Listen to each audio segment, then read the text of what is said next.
জগাইবাড়ি আল জামিয়া ভবনে Jampujala social development সোসাইটির উদ্যোগে পার্শ্ববর্তী রাষ্ট্র বাংলাদেশ সংখ্যালঘুদের উপর বর্বরোচিত আক্রমণের তীব্র নিন্দা জানিয়ে গুরুত্বপূর্ণ সাংবাদিক সম্মেলন আয়োজন করা হয়। সাংবাদিক সম্মেলনে বাংলাদেশের সংখ্যালঘুদের উপর বর্বরোচিত আক্রমণের তীব্র ধিক্কার ও নিন্দা জানিয়ে কথা বলেন জম্পুজলা সোশ্যাল ডেভেলপমেন্ট সোসাইটির উপদেষ্টা মৌলানা জাকির হুসাইন আল জলিলি। বাংলাদেশে সংখ্যালঘুদের উপর আক্রমণ বন্ধ করার ক্ষেত্রে ত্রিপুরা তথা ভারত সরকার এই বিষয়ে কঠোরভাবে উদ্যোগ গ্রহণ করার জন্য আবেদন করেন তিনি।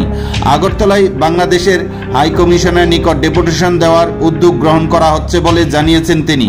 বাংলাদেশে অন্তর্বর্তীকালীন সরকার অবিলম্বে এই আক্রমণ বন্ধ করার উদ্যোগ গ্রহণ না করলে বৃহত্তর প্রতিবাদ সংগঠিত করা হবে বলে জানিয়েছেন সোসাইটির কর্মকর্তারা। এদিকে সাংবাদিকদের সাথে কথা বলতে গিয়ে জম্পুজলা সোশ্যাল ডেভেলপমেন্ট সোসাইটির সভাপতি খলিল মিয়া বলেন, বাংলাদেশের পার্বত্য চট্টগ্রামে সংগঠিত সংখ্যালঘুদের উপর আক্রমণের তীব্র ধিক্কার ও নিন্দা জানাচ্ছেন সোশ্যাল ডেভেলপমেন্ট সোসাইটি। বাংলাদেশে সংখ্যাগুরু মানুষ এবং সরকার সংখ্যালঘুদের উপর আক্রমণ করা অবিলম্বে বন্ধ করার জন্য উদ্যোগ গ্রহণ করতে বিশেষ আবেদন করেন তিনি। প্রতিটি দেশের সংখ্যালঘুদের সুরক্ষা দেওয়া সেই দেশের সংখ্যাগুরু মানুষ তথা সরকারের অত্যন্ত গুরুত্বপূর্ণ দায়িত্ব বলে মনে করেন তিনি। এদিকে সাংবাদিক সম্মেলনে উপস্থিত ছিলেন জম্পুজলা সোশ্যাল ডেভেলপমেন্ট সোসাইটির উপদেষ্টা দুলাল মিয়া, তৈয়ব আলী, সম্পাদক মাওলানা আমির হুসাইন। অন্যান্য কর্মকর্তারা হলেন মঞ্জিল মিয়া, নবীন হোসেন, আরব আলী, আব্দুল মিয়া, হানিফ মিয়া, আবুল মুনাফ সহ অন্যান্য নেতৃত্বরা। আমরা আজ জম্পুজলা সোশ্যাল ডেভেলপমেন্ট সোসাইটির উদ্যোগে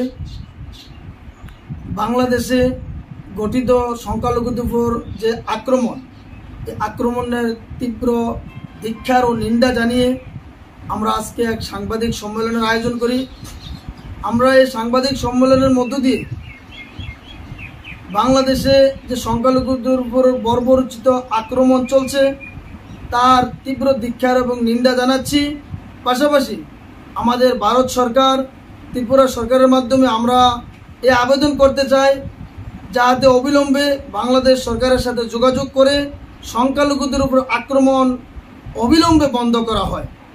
আমরা ভারতবর্ষে বসবাস করছি, ভারতবর্ষের ত্রিপুরা রাজ্যে বসবাস করছি। আমরা এখানে হিন্দু, মুসলমান, পাহাড়ি, বাঙালি মিলেমিশে বসবাস করছি।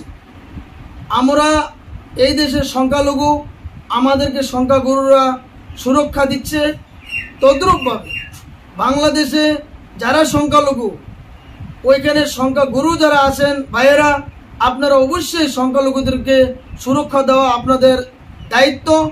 সেই হিসাবে আমরা তো পার্শ্ববর্তী রাষ্ট্র, আপনারা অবিলম্বে সংখ্যালঘুদের উপর আক্রমণ এবং ঘর জ্বালানি ভাঙ্গা, দোকান ঘর পুরা ভাঙ্গা, মানুষের উপর আক্রমণ, নির্যাতন অবিলম্বে বন্ধ করুন।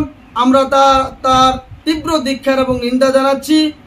আগামী দিনে আমরা এগুলা বন্ধ করার জন্য আমার বাংলাদেশের হাই কমিশনের অফিসেও আমরা যাওয়ার জন্য একটা আমাদের আলোচনা চলছে। আমরা আগামী দিনে এই আক্রমণ যদি বন্ধ না করা হয় আমরা বৃহত্তর আন্দোলনের নামবো বলেও আমাদের একটা আলোচনা হয়েছে। নাম